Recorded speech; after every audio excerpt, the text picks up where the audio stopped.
بسم اللہ الرحمن الرحیم. ہمارے چینل میں خوش آمدید. میں سو رہی تھی جب ایک عجیب سے احساس سے میری آنکھ کھلی. مجھے ہمیشہ سے تاریکی میں سونے کی عادت تھی. اگر کمرے میں ہلکی پھلکی بھی روشنی ہوتی تو میری آنکھ کھل جاتی تھی. شاید یہی وجہ تھی کہ گہری نیند میں ہونے کے باوجود بھی میری آنکھ کھل گئی تھی. پورا کمرہ ہلکی ہلکی روشنی میں نہایا ہوا تھا.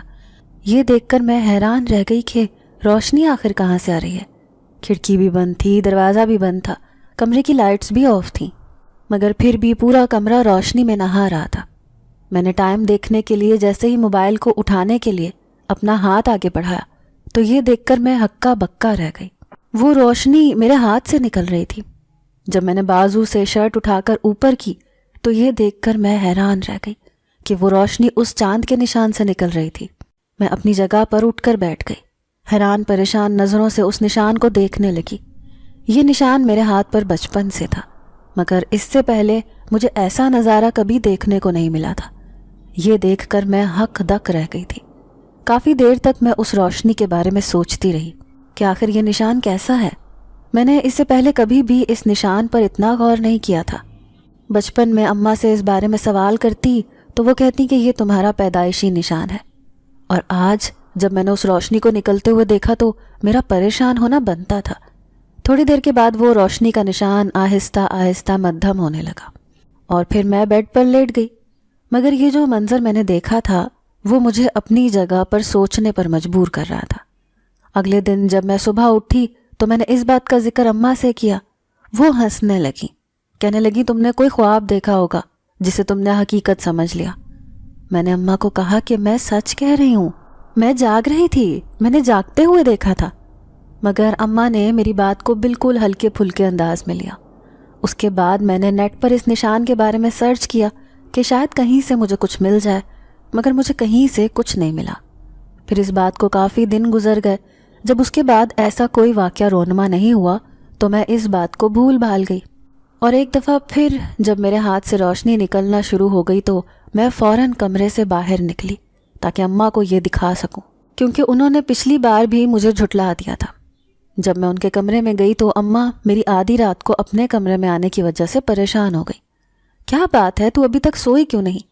تبھی میں نے اماں کو کہا کہ یہ دیکھیں میرے بازو کی طرف، اب تو آپ کو میری بات کا یقین آ جائے گا نا. اماں کہنے لگی کیا ہوا ہے تمہارے بازو کو؟ انہوں نے میرا بازو پکڑ کر آنکھوں کے سامنے لہرایا تو یہ دیکھ کر میں چونک گئی، کیونکہ میرے بازو سے وہ روشنی نہیں نکل رہی تھی. میرا بازو اب بالکل نارمل حالت میں تھا. اماں مجھے حیران نظروں سے دیکھنے لگی. کیا ہوا ہے تمہیں؟ اب میں خاموش ہو گئی. کہنے لگی کچھ نہیں، میں خواب میں ڈر گئی تھی. تبھی میں خاموشی سے اپنے کمرے میں پلٹ آئی. اگر میں اماں کو سچ بتا دیتی تو بھی انہوں نے میری بات کا یقین نہیں کرنا تھا. اب تو میں سوچ سوچ کر پریشان ہو رہی تھی کہ ایسا تو میرے ساتھ پہلے کبھی نہیں ہوا تھا. یہ دوسری بار تھا جو ایسا ہو رہا تھا، اور میرا پریشان ہونا چونکنا تو بنتا تھا. میری نائٹ ڈیوٹی تھی. میں ابھی راؤنڈ لگا کر اپنے کمرے میں آ کر بیٹھی تھی. تبھی نرس نے مجھے بتایا کہ ڈاکٹر جبار مجھے اپنے آفس میں بلا رہے تھے. یہ سن کر میں حیران رہ گئی کہ ڈاکٹر جبار کو بھلا مجھ سے کیا کام. مگر پھر میں کچھ سوچ کر ان کے آفس میں چلی آئی کہ ہو سکتا ہے کسی مریض کے بارے میں کوئی ہدایت کرنی ہو. جب میں آفس میں آئی تو ڈاکٹر جبار مجھے کہیں پر بھی نظر نہیں آ رہے تھے. جب میں کمرے کے درمیان میں پہنچی تو اپنے پیچھے مجھے دروازہ بند ہونے کی آواز سنائی دی. جب میں نے پلٹ کر دیکھا تو میں یہ دیکھ کر حیران رہ گئی. ڈاکٹر جبار دروازہ بند کر کے میری جانب بڑھ رہے تھے. پہلے تو میں خوف سے پیلی پڑ گئی. ایک دم ہی پھر میرے اوپر غصہ طاری ہو گیا. میں نے ان سے کہا یہ کیا بدتمیزی ہے؟ آپ نے مجھے یہاں پر کیوں بلایا ہے اور آپ نے دروازہ کیوں بند کر دیا ہے؟ اگر کسی نے دیکھا تو کیا سوچے گا؟ ڈاکٹر جبار ہنسنے لگے. بس آپ مجھے اچھی لگتی ہیں، آپ کے ساتھ وقت گزارنا چاہتا ہوں، اگر آپ کو اعتراض نہ ہو تو. وہ انتہائی گھٹیا انداز میں بولے. اس بات کا سننا تھا کہ میرا دماغ گھوم گیا اور جو میرے منہ میں آیا میں نے انہیں سنا دیا. اور اس بات کا بھی لحاظ نہیں کیا کہ ڈاکٹر جبار ہمارے سینئر ڈاکٹر تھے. اگر انہیں غصہ آ جاتا تو میرے لیے مسئلہ بن سکتا تھا. ان پر تو جیسے کسی بات کا کوئی اثر ہی نہیں ہو رہا تھا. وہ ٹرانس کی کیفیت میں میری جانب بڑھتے چلے آ رہے تھے. تبھی پیچھے ہٹتے ہٹتے میرے ہاتھ میں ایک گلدان آ گیا، اور جیسے ہی ڈاکٹر جبار میرے پاس آئے تو میں نے وہ گلدان اٹھا کر ان کے اوپر زور سے اچھال دیا۔ وہ ان کے کندھے کو چھو کر گزرا اور وہ وہیں زمین پر بیٹھتے چلے گئے۔ میں فوراً دروازہ کھول کر باہر نکلی۔ اب میں نے ایک پل کی بھی دیر نہیں لگائی۔ اپنے کمرے میں آنے کے بعد میں نے اندر سے دروازہ بند کر لیا۔ اس وقت ڈیوٹی پر موجود نرس کو بھی میں نے اپنے پاس بلا لیا۔ اب میں ڈاکٹر جبار پر اعتبار نہیں کر سکتی تھی۔ وہ رات میری آنکھوں میں مختلف سوچوں میں گزری تھی۔ صبح جب میں گھر واپس آئی تو خاصی جھنجھلائی ہوئی تھی۔ اماں نے میرے چہرے کی طرف دیکھا تو وہ حیران پریشان رہ گئی۔ پوچھنے لگی کیا بات ہے؟ میں نے کہا اماں کچھ نہیں، بس ویسے ہی ساری رات جاگتی رہی ہوں، اسی لیے طبیعت بوجھل سی ہے۔ میں نے اس بات کا ذکر کسی سے بھی نہیں کیا تھا۔ میں جانتی تھی کہ اس سے میرا ہی اپنا تماشا بن جائے گا۔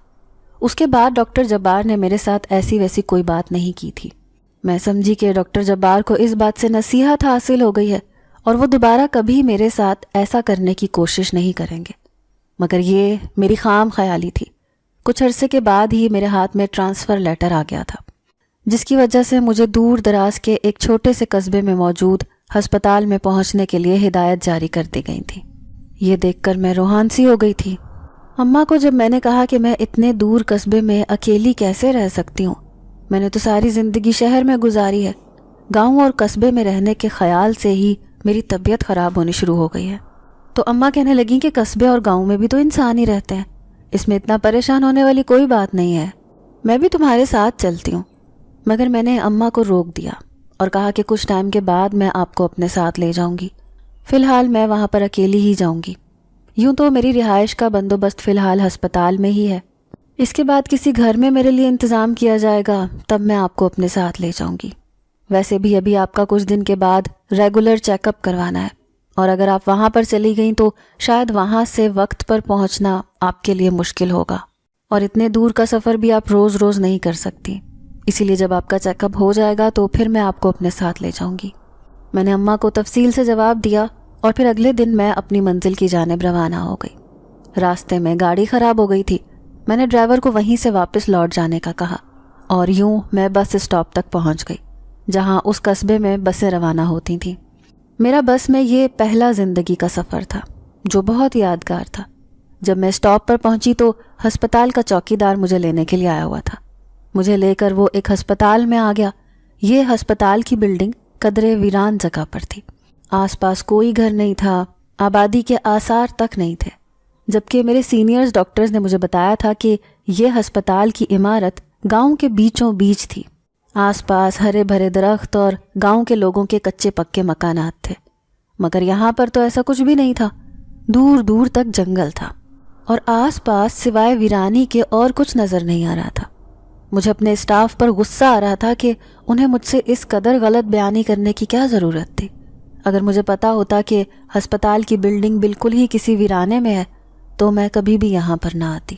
جب میں گاڑی سے اتر کر ہسپتال کی عمارت کے اندر داخل ہونے لگی تو اس میں چھائی ہوئی ویرانی دیکھ کر میں پریشان رہ گئی۔ پورے ہسپتال میں خاموشی چھائی ہوئی تھی۔ جس طرح سے ایک ہسپتال میں مریضوں کا، لوگوں کا رش ہونا چاہیے، ویسا کچھ بھی نہیں تھا۔ پھر میں ہسپتال کے اندرونی حصے میں داخل ہو گئی۔ یہاں آس پاس ڈاکٹرز اور لوگ آتے جاتے نظر آ رہے تھے۔ یہ دیکھ کر مجھے تھوڑا اطمینان ہو گیا۔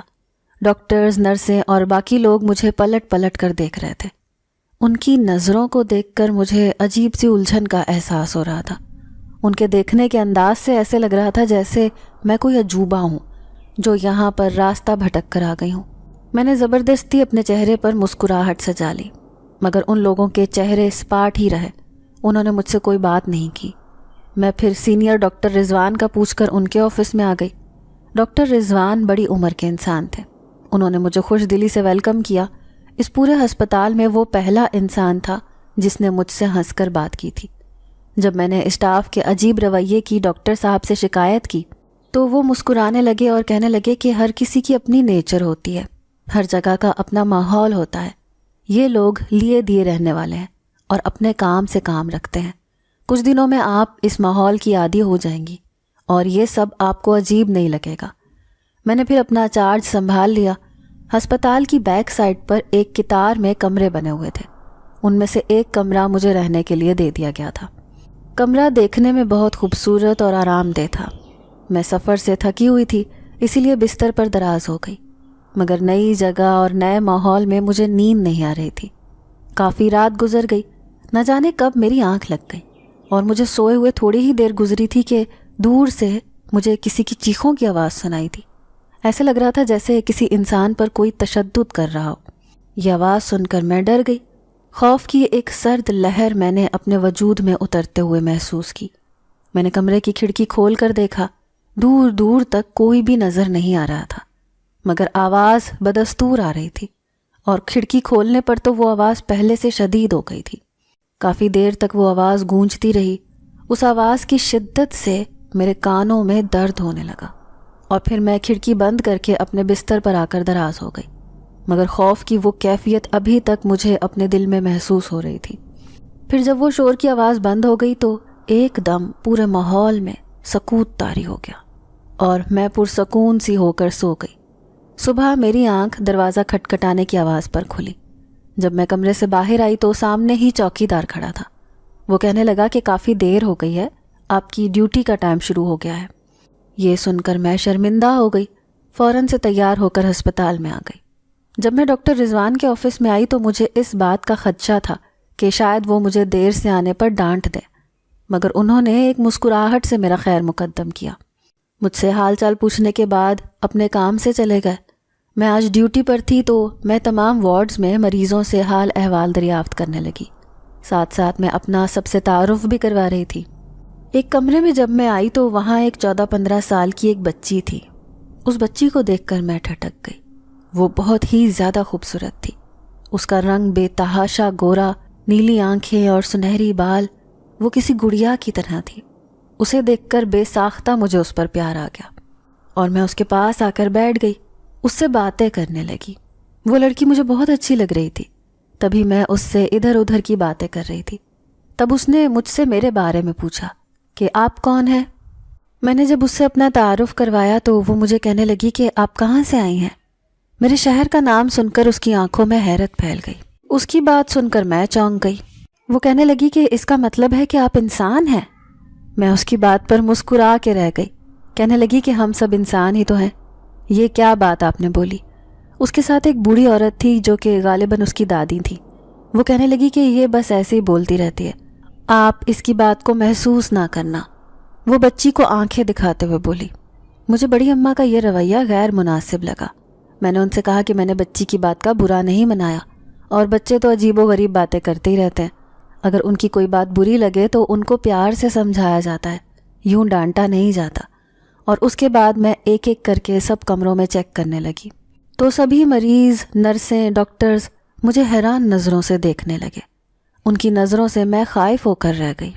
سب لوگ مجھے ایسے دیکھ رہے تھے جیسے میں کوئی دوسری مخلوق ہوں یا کوئی راستہ بھٹکی ہوئی بدرو ہوں جو ان کی دنیا میں آ گئی ہوں۔ ان کی حیرت کم ہونے کا نام ہی نہیں لے رہی تھی۔ میں ان کو نظر انداز کر کے ایک کمرے میں آئی تو میں اپنی پلکیں جھپکنا بھول گئی۔ وہ جو کوئی بھی تھا مردانہ وجاہت کا شاہکار تھا۔ اس کی پرسنالٹی دیکھ کر میں ہک دک رہ گئی۔ وہ ہسپتال کے مریضوں کے لباس میں تھا، اور اس لباس میں بھی وہ گویا چاند کی مانند دمک رہا تھا۔ اس کے چہرے پر ہلکی ہلکی داڑھی تھی۔ اس کی آنکھوں میں اتنا گہرا حزن اور ملال تھا جو دور سے بھی صاف نظر آ رہا تھا۔ میں آہستہ آہستہ اس کی طرف بڑھنے لگی۔ اس نے بھی مجھے آنکھیں اٹھا کر دیکھا۔ اس کی آنکھوں میں بھی حیرت تھی، ایک سوال تھا، مگر باقی لوگوں کی طرح وہ میرے چہرے پر نظر گاڑنے کے بجائے اس نے نظروں کا زاویہ بدل لیا۔ وہ سامنے بنی ہوئی ایک کھڑکی کی طرف دیکھ رہا تھا، جہاں سے باہر ایک خوبصورت باغ کا منظر تھا۔ وہاں پر ہرے بھرے درخت اور پودے لگے ہوئے تھے۔ میں نے بھی اس منظر کو مبہوت ہو کر دیکھا۔ تبھی اس کی آواز پر میں چونک پڑی۔ اس کی آواز بھی اسی کی طرح بہت خوبصورت تھی۔ اس قدر گمبھیر آواز میں نے بہت کم لوگوں کی آواز سنی تھی۔ وہ کہنے لگا کہ مس سمرین، سنائیں کیسے مزاج ہیں آپ کے؟ اس کے منہ سے میں نے اپنا نام سنا تو میں چونک کر اسے دیکھنے لگی۔ میرے چہرے پر واضح حیرت دیکھ کر وہ مسکرانے لگا۔ کہنے لگا کہ آپ کے بارے میں تو سب لوگ ہی جان گئے ہیں۔ جب سے آپ آئی ہیں ہسپتال میں ہر کوئی آپ کی ہی بات کر رہا ہے۔ اب میں حیران رہ گئی، بھلا مجھ میں ایسی کون سی بات ہے جو سب لوگ میرا ہی ذکر کر رہے ہیں؟ میں نے اس سے پوچھا تو وہ لب بھینچ کر رخ موڑ کر رہ گیا۔ کہنے لگا یہ آپ ڈاکٹر رضوان سے ہی پوچھیے گا۔ تب میں نے پیچھے مڑ کر دیکھا تو میرے پیچھے ڈاکٹر رضوان کھڑے تھے اور وہ تنبیہی نظروں سے اس لڑکے کو دیکھ رہے تھے۔ وہ میرے پاس آ کر مسکرانے لگے، کہنے لگے یہ میرا بیٹا ہے اور یہ تھوڑا نک چڑھا ہے، اس کی بات پر آپ برا نہیں منائیے گا۔ میں اس بات پر کیا کہہ سکتی تھی، میں بس مسکرا کے رہ گئی۔ تبھی ڈاکٹر رضوان اسے کہنے لگے کہ یہ مس سمرین ہے، یہ آج سے تمہارا علاج کریں گی، یہ بہت قابل ڈاکٹر ہیں، مجھے یقین ہے کہ تم جلد ہی صحت یاب ہو جاؤ گے۔ اس لڑکے کے چہرے پر سخت پتھریلے تاثرات چھا گئے تھے، ایسے لگ رہا تھا جیسے اسے اس موضوع سے کوئی دلچسپی نہ ہو۔ دیکھتے ہی دیکھتے ایک دم اس کا رنگ زرد پڑنے لگا اور وہ درد سے تڑپنے لگا۔ اس کو یوں درد سے تڑپتا ہوا دیکھ کر میں پریشان ہو گئی۔ ڈاکٹر رضوان سے پوچھا کہ اسے کیا مسئلہ ہے، اسے بیماری کیا ہے؟ ڈاکٹر رضوان کچھ دیر خاموش ہو گئے، پھر کہنے لگے کہ اسے مرگی کے دورے پڑتے ہیں، اس وقت آپ یہاں سے چلی جائیں، میں اسے سنبھال لوں گا۔ میں بھی اس کی یہ حالت دیکھ کر گھبرا گئی تھی، حالانکہ میں ایک ڈاکٹر تھی اور اس طرح کے پیشنٹ دیکھنا میرے لیے معمول کی بات تھی، مگر اس لڑکے کے چہرے کے تاثرات میں نہ جانے ایسا کیا تھا کہ میں خوفزدہ ہو گئی، کیونکہ اس کا چہرہ پل بھر میں ہی بدلنے لگا تھا اور اس کی شکل جیسے بگڑنے لگی تھی۔ میں وہاں سے باہر نکل کر آ گئی۔ آج کا دن تو تعارف میں ہی گزر گیا تھا اور شام کے وقت میں ہسپتال کے بیرونی حصے میں آ گئی۔ یہاں پر ایک سرے پر درخت لگے ہوئے تھے اور اس کے ساتھ پھولوں والے پودے تھے۔ وہ اس قدر خوبصورت پھول تھے کہ میں دیکھ کر حیران رہ گئی، کیونکہ ایسے پھول میں نے اپنی زندگی میں پہلے کبھی نہیں دیکھے تھے۔ حالانکہ میں مختلف جگہوں پر گئی تھی، مختلف شہروں میں بھی گھومی تھی، اور یہ پودے ایسے تھے کہ ان کو تو میں نے پہلے کہیں نہیں دیکھا تھا، نہ ان کے بارے میں کبھی سنا تھا۔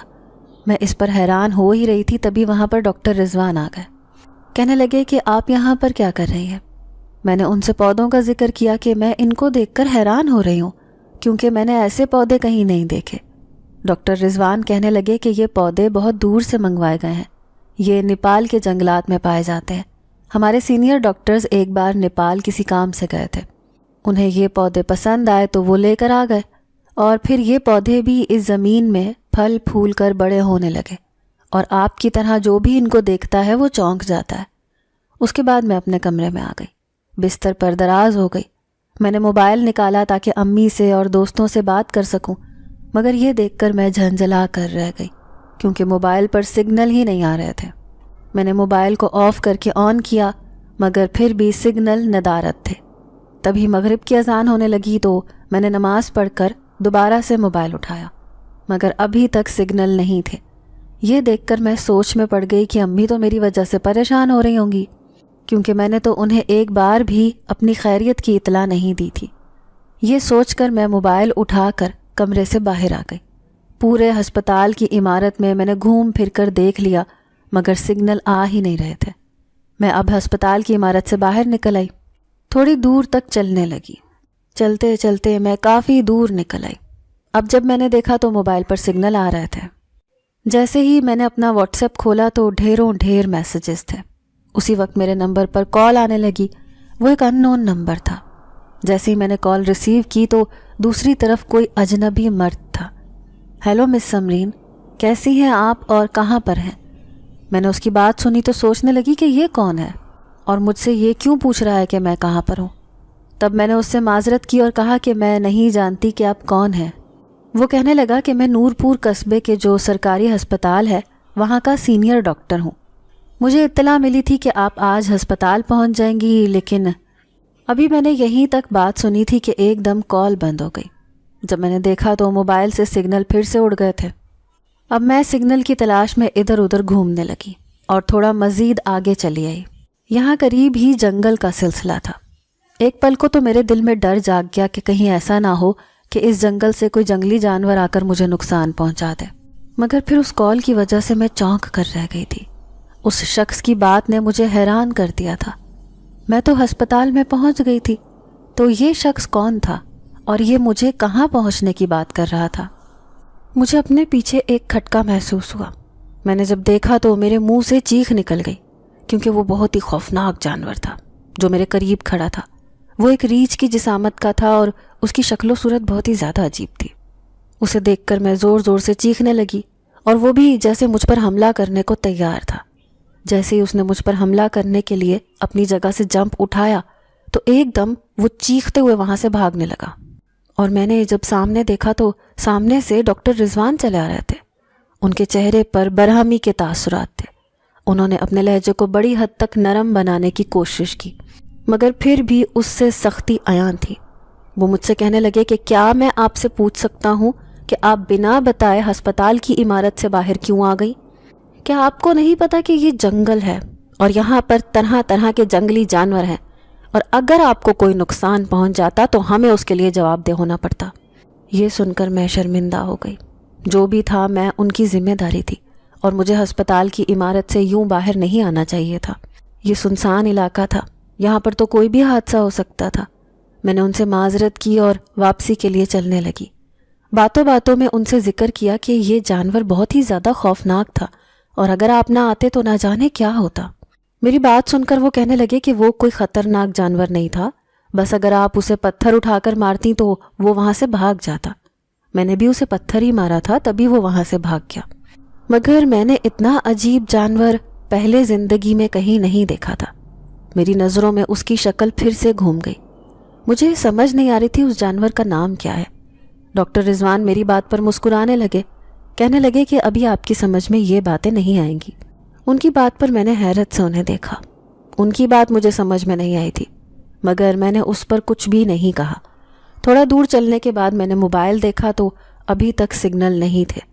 یہ بات میں نے ڈاکٹر رضوان سے کہی تو وہ کہنے لگے کہ یہ ایسی جگہ ہے کہ کبھی کبھی یہاں پر سگنلز نہیں ہوتے اور کبھی کبھی سگنلز آ جاتے ہیں۔ پھر میں نے اپنی صفائی میں ان سے کہا کہ ابھی جنگل کے پاس میں سگنل کی تلاش میں ہی گئی تھی۔ پھر وہ کال سن کر میں اس قدر بوکھلا گئی کہ مجھے سمجھ ہی نہیں لگی کہ میں جنگل کے قریب چلی گئی۔ میری بات سن کر وہ چونکے، ان کے چہرے پر واضح حیرانگی کے تاثرات تھے۔ تبھی وہ کہنے لگے کہ کون سی کال، کس کی بات کر رہی ہیں آپ؟ میں نے انہیں وہ ساری بات بتائی تو وہ قدرے پریشان ہو گئے، کہنے لگے کہ کوئی آپ سے مذاق کر رہا ہوگا، کیونکہ آپ تو اسی ہسپتال میں آنے والی تھی۔ بھلا یہاں پر ہسپتال کی اور کون سی عمارت ہے جہاں آپ نے جانا تھا؟ میں بھی تو یہی کہہ رہی ہوں، مگر اس شخص سے کوئی بات ہی نہیں کر سکی اور میرے سگنلز ڈراپ ہو گئے۔ ڈاکٹر رضوان کہنے لگے کہ فکر مت کریں، آپ نے اپنی والدہ کو خیریت کی اطلاع دینی تھی تو میں آپ کی والدہ سے بات کروا دیتا ہوں۔ پھر میں نے ڈاکٹر رضوان کے موبائل سے اپنی امی سے بات کی اور ان سے بات کر کے مجھے کافی تسلی ہو گئی تھی۔ میں نے ڈاکٹر رضوان سے پوچھا کہ آپ کون سا نیٹ ورک استعمال کر رہے ہیں، مجھے بھی یہی سم لا دیں۔ ڈاکٹر رضوان کہنے لگے کہ میں 1-2 دن تک قصبے سے باہر جاؤں گا تو آپ کے لیے یہ سم لے آؤں گا۔ یہ سن کر مجھے اطمینان ہو گیا۔ یوں بھی مجھے فارغ وقت میں نیٹ پر کچھ نہ کچھ سرچ کرنے کی عادت تھی، اور بغیر سرچنگ کے رہنا مجھے مشکل لگ رہا تھا۔ اپنے کمرے میں آنے کے بعد میں سو گئی۔ آدھی رات کو پھر میری آنکھ کھل گئی، وہی چیخوں کی آواز تھی۔ کوئی تھا جو بہت بری طرح سے چلا رہا تھا، ایسے لگ رہا تھا جیسے کوئی اسے نہ جانے کتنی اذیت دے رہا ہو۔ کافی دیر تک یہی سلسلہ چلتا رہا، پھر خاموشی چھا گئی۔ کوئی تھا جو بہت بری طرح سے چلا رہا تھا، ایسے لگ رہا تھا جیسے کوئی اسے نہ جانے کتنی اذیت دے رہا ہو۔ کافی دیر تک یہی سلسلہ چلتا رہا، پھر خاموشی چھا گئی۔ میں نے سوچا کہ میں کل ڈاکٹر رضوان سے ضرور پوچھوں گی کہ رات کو یہاں پر کون شور مچا رہا ہوتا ہے۔ اتنا مجھے اندازہ ہو گیا تھا کہ یہ آواز عمارت کے اندرونی حصے سے آ رہی تھی۔ یقیناً یہاں پر کوئی مریض تھا جو بہت ہی زیادہ بیمار تھا، اور نہ جانے اس بیچارے کو کیا بیماری تھی اور وہ کتنی تکلیف میں تھا جو اس قدر شدت سے چلا رہا تھا۔ اگلے دن جب میں ہسپتال میں آئی تو میں نے یہی بات ڈاکٹر رضوان سے کہی۔ ایک پل کو وہ خاموش ہو گئے، پھر کہنے لگے کہ وہ میرے بیٹے کی آواز تھی۔ یہ سن کر میں انہیں دیکھنے لگی۔ مجھے اس آواز کی اذیت یاد آ گئی۔ میں نے ڈاکٹر رضوان سے پوچھا کہ آپ کے بیٹے کو کیا مسئلہ ہے، وہ اس قدر اذیت سے کیوں چلا رہے تھے؟ آپ کو میں نے بتایا تھا کہ اس کو مرگی کے دورے پڑتے ہیں اور اس کے ہاتھ پاؤں مڑ جاتے ہیں۔ تکلیف کی شدت سے اس کے منہ سے چیخیں نکلنے لگتی ہیں، تب اسے اپنی تکلیف برداشت نہیں ہوتی۔ مگر آپ ان آوازوں کو نظر انداز کریں۔ ہسپتال کی دیوار ایک طرف سے چھوٹی ہے تو اکثر اس جنگل سے جنگلی جانور اس دیوار کو کود کر ہسپتال میں داخل ہو جاتے ہیں، اور ایسا نہ ہو کہ آپ رات کو اپنے کمرے سے باہر نکلیں تو آپ کو کسی قسم کی کوئی تکلیف اٹھانی پڑ جائے۔ اس لیے آپ رات کو کمرے سے باہر آنے کی غلطی مت کریے گا۔ اس بات کی یاد دہانی ڈاکٹر رضوان مجھے پہلے بھی کئی بار کروا چکے تھے۔ اس بات کو میں نے دوبارہ سے سنا۔ مجھے بھی اندھیرے سے بہت ڈر لگتا تھا۔ میں رات کو کمرے سے باہر نکلنے کی جرت نہیں کر سکتی تھی۔ اس دن بھی وارڈ کا چکر لگاتے ہوئے میں ڈاکٹر رضوان کے بیٹے کے کمرے میں گئی تو وہ آج بھی اسی دن کی طرح کھڑکی سے باہر نظر جمائے دیکھ رہا تھا۔ نہ جانے کیوں میرا دل اس کی طرف کھینچا جا رہا تھا، حالانکہ اس سے پہلے میں نے کبھی کسی مرد کے لیے ایسے جذبات محسوس نہیں کیے تھے جیسے کہ مجھے اس لڑکے کے لیے ہو رہے تھے۔ شاید اس کی وجہ یہ تھی کہ آج سے پہلے میں نے اس قدر حسین مرد اپنی زندگی میں نہیں دیکھا تھا۔ میں اپنے دل کے ہاتھوں مجبور ہو کر اس کے پاس جا کر بیٹھ گئی اور وہ کسی مغرور شہزادے کی طرح مجھے نظر انداز کر کے اپنے مشغلے میں مصروف رہا۔ میں نے اسے 2-3 بار مخاطب کرنے کی کوشش کی مگر وہ تو جیسے میری بات ہی نہیں سن رہا تھا۔ کافی دیر تک جب وہ مجھے نظر انداز کرتا رہا تو مجھے بہت ہی زیادہ انسلٹ محسوس ہوئی۔ میں بھی ایک جھٹکے سے اٹھ کر کمرے سے باہر نکل آئی۔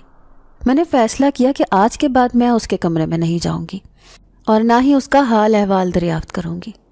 مگر رات کو جب میں اپنے کمرے میں آ کر لیٹی تو مجھے سوئے ہوئے تھوڑی ہی دیر گزری تھی کہ جب پھر سے چیخوں کی آواز سن کر میں ہڑبڑا کر اٹھ بیٹھی۔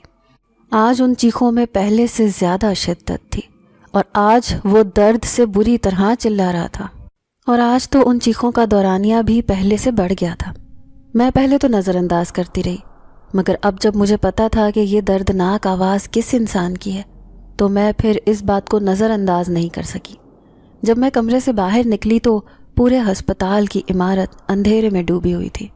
میں نے اپنے موبائل کی ٹارچ آن کی اور عمارت کے داخلی حصے میں آ گئی۔ یہاں پر کوئی بھی نہیں تھا۔ تمام ڈاکٹرز اور نرسیں شاید اپنے اپنے کمروں میں آرام کر رہے تھے۔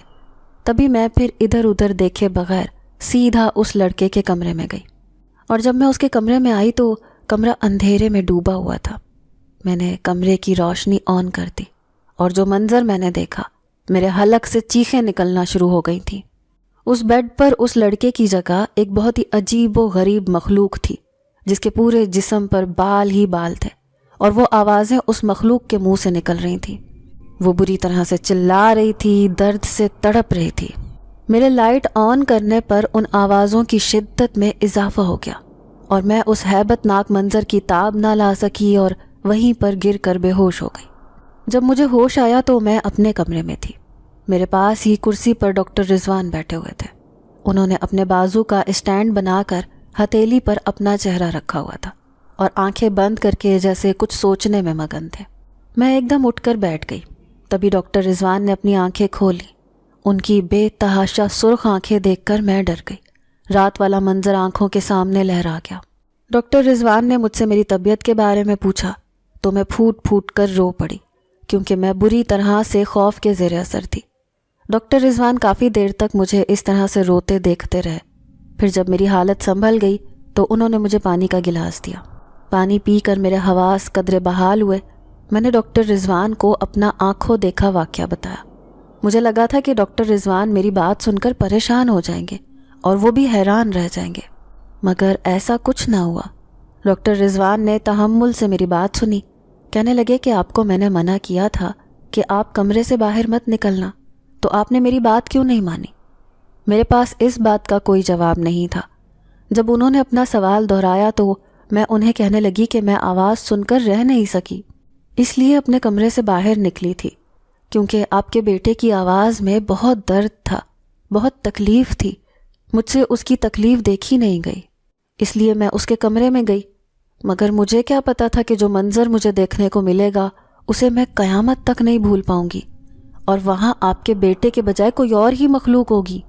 ڈاکٹر رضوان نے میری بات سن کر گہری سانس لی۔ کہنے لگے کہ میرا بیٹا تکلیف میں ہے، اذیت میں ہے، اور آپ دنیا کی واحد انسان ہیں جو اس کی مدد کر سکتی ہیں۔ میں نے ڈاکٹر رضوان کی طرف دیکھا۔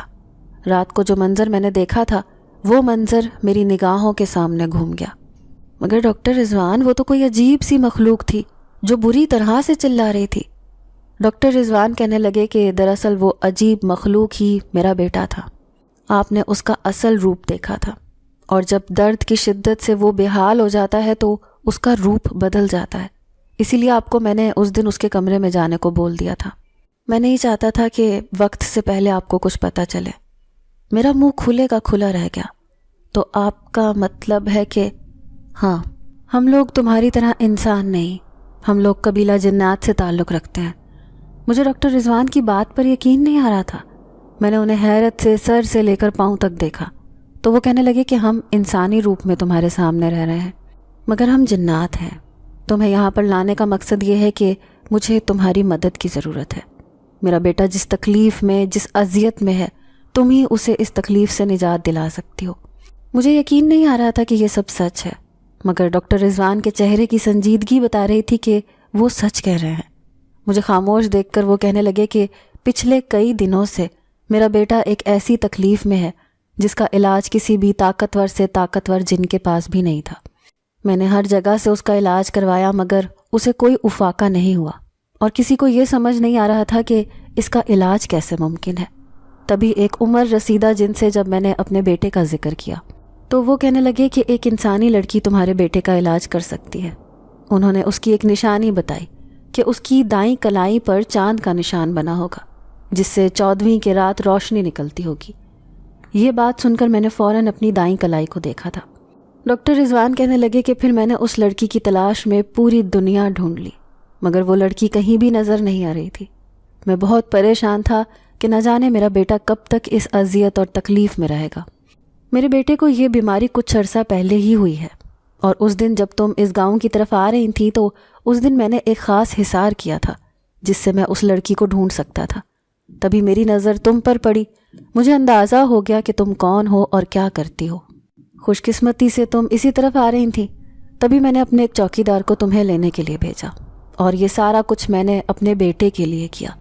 میرا مقصد تمہیں پریشان کرنا، تمہیں نقصان پہنچانا نہیں تھا بلکہ میں اپنے بیٹے کو صحت یاب دیکھنا چاہتا تھا اور اس کا علاج کروانے کے لیے مجھے تمہیں یہاں پر بلانا پڑا.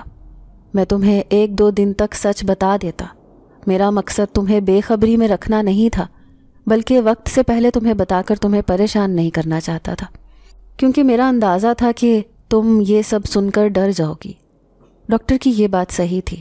واقعی یہ سب سن کر میں واقعی میں ڈر گئی تھی مگر مجھے اس بات کا اندازہ ہو گیا تھا کہ یہ لوگ مجھے کوئی نقصان نہیں پہنچائیں گے بلکہ یہ لوگ تو خود مجبور تھے، پریشان تھے اور اگر اللہ نے مجھے ان کے بیٹے کی صحت یابی کا وسیلہ بنایا تھا تو میں بھلا اس سے کیسے انکار کر سکتی تھی. میں نے ان سے پوچھا کہ میں آپ کے بیٹے کا علاج کیسے کر سکتی ہوں. ڈاکٹر رضوان کہنے لگے کہ 14ویں رات کو آپ نے ایک خاص عمل کرنا ہے اور بے فکر رہیں، وہ عمل کوئی خطرناک عمل نہیں ہے بلکہ وہ ایک پڑھائی ہے. وہ پڑھائی مکمل کر کے آپ کو میں ایک جڑی بوٹی کا محلول دوں گا جو آپ نے اپنے دائیں ہاتھ سے میرے بیٹے کو پلا دینی ہے اور اس بات کا دھیان رکھنا ہے کہ یہ محلول پیتے ہوئے اس کے چہرے پر چاند کی روشنی پڑ رہی ہو. اگر اس کا چہرہ ایک پل کے لیے بھی چاند کی روشنی سے ہٹ گیا تو اس دوا کا کوئی فائدہ نہیں ہوگا اور پھر پورا مہینہ ہمیں اس خاص دن کا انتظار کرنا ہوگا اور میرا بیٹا مزید 1 مہینہ تکلیف میں گزارے گا. میں نے ڈاکٹر رضوان سے وعدہ کر لیا کہ جیسا وہ کہیں گے میں ویسا کروں گی. اب مجھے پتہ چل گیا تھا کہ جنات ہیں تو مجھے ایک انجانے سے خوف کا احساس ہو رہا تھا اور میں اس بات پر شکر ادا کر رہی تھی کہ 1 دن کے بعد میں یہاں سے واپس لوٹ جاؤں گی. تبھی 1 دن کے بعد 14ویں رات بھی آ گئی اور پھر ڈاکٹر رضوان کے بتائے ہوئے طریقے کے مطابق میں نے وہ عمل پڑھا. 2 گھنٹے بعد جب میں عمل پڑھ چکی تو ڈاکٹر رضوان مجھے لے کر اپنے بیٹے کے کمرے میں آ گئے. آج اس کو کرسی پر بٹھایا گیا تھا. اس کے بازو پیچھے کی طرف باندھے گئے تھے اور اس کا چہرہ کھڑکی کی طرف تھا جہاں سے چاند کی روشنی اس پر براہ راست پڑ رہی تھی. مگر میرے لیے یہ بات اس لیے مشکل تھی کیونکہ اس کا چہرہ بکھر رہا تھا اور رفتہ رفتہ اس کے پورے جسم پر بڑے بڑے بال نمودار ہو رہے تھے. وہ دیکھنے میں بہت خوفناک لگ رہا تھا. جب میں اس کے پاس آئی تو وہ تکلیف سے تڑپنے لگا اور ایک جگہ پر اس کا چہرہ رکھنا بہت مشکل تھا. تب ڈاکٹر رضوان نے اس کا چہرہ دونوں ہاتھوں سے تھاما اور میں نے آنکھیں میچ لیں. ڈاکٹر رضوان کہنے لگے کہ اپنی آنکھیں کھولو اور دائیں ہاتھ سے جلدی سے اس کے منہ میں یہ محلول ڈالو.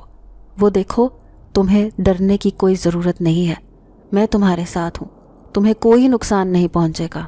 تھوڑی دیر کے بعد تمہارے ہاتھ سے یہ روشنی ختم ہو جائے گی اور پھر کوئی فائدہ نہیں رہے گا. میں نے پھر کانپتے ہاتھوں سے وہ محلول کا پیالہ اس کے چہرے کے ساتھ لگا دیا. اس محلول کا اس کے جسم میں جانا ہی تھا کہ دیکھتے ہی دیکھتے اس کا جسم پرسکون ہوتا گیا. اب اس نے چیخنا چلانا چھوڑ دیا. اب وہ پرانی حالت میں تھا. دیکھنے میں ویسا ہی حسین و جمیل تھا جیسا کہ وہ عام حالت میں لگتا تھا. ڈاکٹر رضوان کہنے لگے کہ اب میرا بیٹا بالکل ٹھیک ہو گیا ہے. تمہارا بہت بہت شکریہ, تم نے میری اتنی مدد کی.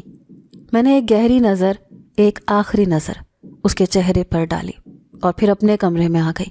ابھی مجھے سوئے ہوئے تھوڑی ہی دیر گزری تھی جب ڈاکٹر رضوان میرے کمرے میں آ گئے. مجھے کہنے لگے کہ اب تمہارا اپنی دنیا میں جانے کا وقت ہو گیا ہے. یہ سن کر میں حیران ہو کر کہنے لگی کہ رات کے وقت میں کہاں جاؤں گی؟ ڈاکٹر رضوان ہنس کر کہنے لگے کہ یہ رات ہماری دنیا میں ہے, تمہاری دنیا میں ابھی صبح ہوئی ہے, اس لیے تمہیں ابھی تمہاری دنیا میں بھیج دیتا ہوں. اس کے بعد ڈاکٹر رضوان نے مجھے ایک انگوٹھی دی جو کہ بہت ہی زیادہ خوبصورت تھی. ڈاکٹر رضوان کہنے لگے کہ یہ انگوٹھی ہمیشہ اپنے ہاتھ میں پہنے رکھنا, یہ ہر مصیبت میں, ہر پریشانی میں تمہارے کام آئے گی. میں نے ڈاکٹر رضوان کا شکریہ ادا کیا, ان کے کہنے کے مطابق اپنی آنکھیں بند کر لیں اور پھر جب ان کی آواز سنائی دی تو میں نے آنکھیں کھول لیں. اب میں ایک قصبے کے باہر کھڑی تھی. تھوڑی دور آگے میں چل کر آئی تو یہاں پر کافی سارے لوگ آ اور جا رہے تھے. کچھ عورتیں کھیتوں میں کام کر رہی تھیں, کچھ بچے اسکول جا رہے تھے. وہ لوگ مجھے دیکھ کر اپنی جگہ سے اٹھ کر کھڑے ہو گئے. شاید وہ ایک نوجوان اکیلی شہری لڑکی کو دیکھ کر حیران ہو رہے تھے. پھر جب میں تھوڑا دور چل کر آئی تو ایک عورت سے میں نے ہسپتال کی عمارت کے بارے میں پوچھا تو اس نے ایک جانب اشارہ کر دیا. جب میں ہسپتال کے اندر آئی تو چوکیدار سے اپنا تعارف کروایا تو وہ کہنے لگا کہ بی بی جی آپ کہاں تھی؟ 3 دن سے سب آپ کے لیے پریشان ہو رہے ہیں, آپ نے تو کوئی رابطہ ہی نہیں کیا. پھر جب میں ہسپتال کے اندر آ کر اپنا تعارف کروانے لگی تو سینئر ڈاکٹرز بھی میری غیر حاضری پر حیران ہو رہے تھے. میں نے ان سے بہانہ کیا کہ میرا ایکسیڈنٹ ہو گیا تھا اور میں 2-3 دن سے بے ہوش رہی, اور اب جب مجھے ہوش آیا تو میں آ گئی. میری بات پر سب لوگوں نے ہی میرا یقین کر لیا تھا. اس کے بعد میں نے اپنا چارج سنبھال لیا. تھوڑے دن کے بعد جب میری رہائش کا بندوبست ہو گیا تو میں شہر جا کر اماں کا چیک اپ کروانے کے بعد انہیں بھی اپنے ساتھ لے آئی. پھر 1 سال میں اس ہسپتال میں نوکری کرتی رہی. تب ایک بار وہ جن زیادہ میرے سامنے آیا تھا, اس نے میرا شکریہ ادا کیا تھا. اس سے مل کر مجھے اندازہ ہوا تھا کہ وہ نک چڑھا اور مغرور تھا. اس کے بارے میں اس کے باپ نے بالکل صحیح کہا تھا. اس نے شکریہ بھی یوں ادا کیا تھا جیسے اپنا فرض ادا کر رہا ہو, اور کچھ لمحوں کے بعد ہی وہ غائب ہو گیا تھا. شاید اپنے باپ کے کہنے پر اس نے مجھ پر یہ احسان دھرا تھا. میرے لبوں پر مسکراہٹ پھیل گئی. 1 سال کے بعد میں امی کو لے کر اپنے شہر واپس آ گئی. ان دنوں ہمارے ہسپتال میں ایک نیا لڑکا سلیمان ٹرانسفر ہو کر آیا تھا. اس سے پہلے وہ دوسرے شہر میں نوکری کرتا تھا. وہ ہسپتال میں آتے ہی مجھ میں دلچسپی لینے لگا. پہلے تو میں اس کو نظر انداز کرتی رہی, مگر جب اس کے التفات حد سے زیادہ بڑھنے لگے تو بالآخر میں نے اس کے بارے میں سوچنا شروع کر دیا, اور پھر اس کے بار بار سوال کرنے پر میں نے اسے ہاں کر دی. دوسری جانب ڈاکٹر جبار مجھ سے کھینچے سے تھے. آج کل وہ ایک نئی ڈاکٹر کی زلفوں کے اسیر تھے, اس کے آگے پیچھے گھومتے رہتے تھے. میں نے بھی اس بات پر شکر ادا کیا کہ انہوں نے میرا پیچھا چھوڑ دیا تھا. جب سلمان اپنے امی ابو کو رشتہ لے کر ہمارے گھر میں لایا تو میری اماں نے بھی انہیں اوکے کر دیا, اور اس کی امی سے مل کر میری اماں بہت خوش ہو گئی تھیں, کیونکہ وہ اماں کی بچپن کی سہیلی تھیں اور شادی ہو کر وہ کسی دوسرے شہر میں چلی گئی تھیں. اس کے بعد امی سے ان کی اب ملاقات ہو رہی تھی, اور امی بار بار اس بات پر شکر ادا کر رہی تھیں اور بار بار مجھے ایک ہی بات کہہ رہی تھیں کہ تم خوش قسمت ہو, تمہیں اتنی اچھی ساس ملی ہے. میں نے ہنستے ہوئے ان کے گلے میں باہیں ڈال دیں اور کہا کہ میں خوش قسمت ہوں کیونکہ مجھے آپ جیسی ماں ملی ہے. وہ ہنس کر میرے سر پر چپت لگاتے ہوئے کہنے لگی, بس تم مجھے مکھن ہی لگاتی رہنا اور کوئی کام نہیں آتا تمہیں. اب اماں خوش تھیں کہ وہ کافی ٹائم سے مجھے شادی کے لیے زور دے رہی تھیں. مجھے کوئی پسند ہی نہیں آتا تھا, اور اب جب میں نے ہاں کر دی تھی تو اماں ہلکی پھلکی سی ہو گئی تھیں. وہ بہت خوش دلی سے شادی کی تیاریاں کرنے لگیں. اور پھر وہ دن بھی آ گیا جب میں اماں کو چھوڑ کر سسرال میں آ گئی.